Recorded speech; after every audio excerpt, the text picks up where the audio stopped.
तैयार रहिए। स्टार्ट। सभापति महोदय, आज हमारे देश में जो ऊपर से लेकर नीचे तक शिक्षा दी जा रही है उसमें व्यवस्था ही एक कारण है जिसकी वजह से शिक्षा का स्तर गिरता जा रहा है। स्टॉप।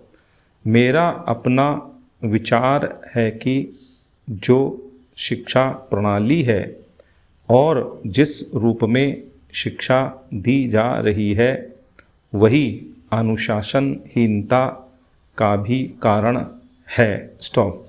अपने देश और प्रदेश में हर एक की अपनी अपनी भाषा है और वह बालक जो इस देश में पैदा हुआ है, जो अपनी मातृभाषा की गोद में पला है, उसको यदि अपनी मातृभाषा में ही शिक्षा दी जाए तो मेरा विचार है कि शिक्षा का स्तर ठीक हो सकता है। स्टॉप।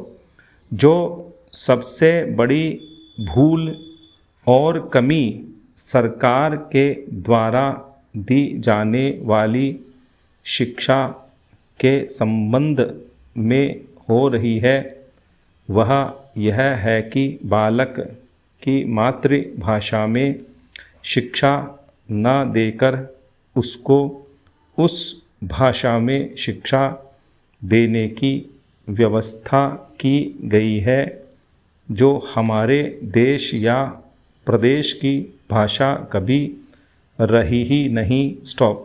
मेरा अभिप्राय विदेशी भाषा अंग्रेज़ी से है। स्टॉप। मैं यह मानकर चलता हूँ कि जब से यह भाषा इस देश में आई है, चाहे वह किसी कारण से आई हो, इसे आप भी और इस माननीय सदन के सदस्य भी जानते हैं कि उससे बुरे परिणाम ही निकले हैं, कोई भलाई नहीं हुई है। स्टॉप।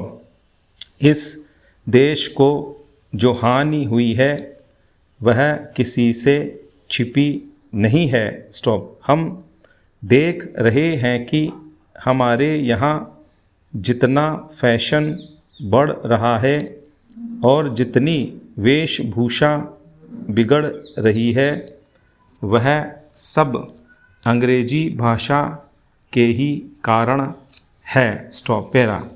जिस समय यहाँ पर अंग्रेज़ों का राज्य था, प्रायः यह देखने को मिलता था कि वे लोग जो विशेषकर के किसी न किसी तरह से सरकारी पक्ष के ही होते थे, अंग्रेज़ों से मिलने के लिए जाते समय अंग्रेज़ी वेशभूषा का ही प्रयोग करते थे। स्टॉप। परंतु यह इस प्रदेश और इस देश का दुर्भाग्य है कि अंग्रेज़ों का राज्य समाप्त हो जाने के बाद भी लोग उनकी वेशभूषा को पहनते चले जा रहे हैं। स्टॉप।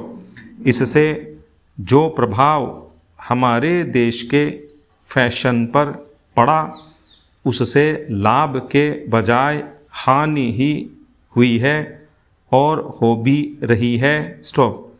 मेरा ऐसा विचार है कि अंग्रेज़ी वेशभूषा से इस देश को बहुत हानि हुई है। स्टॉप।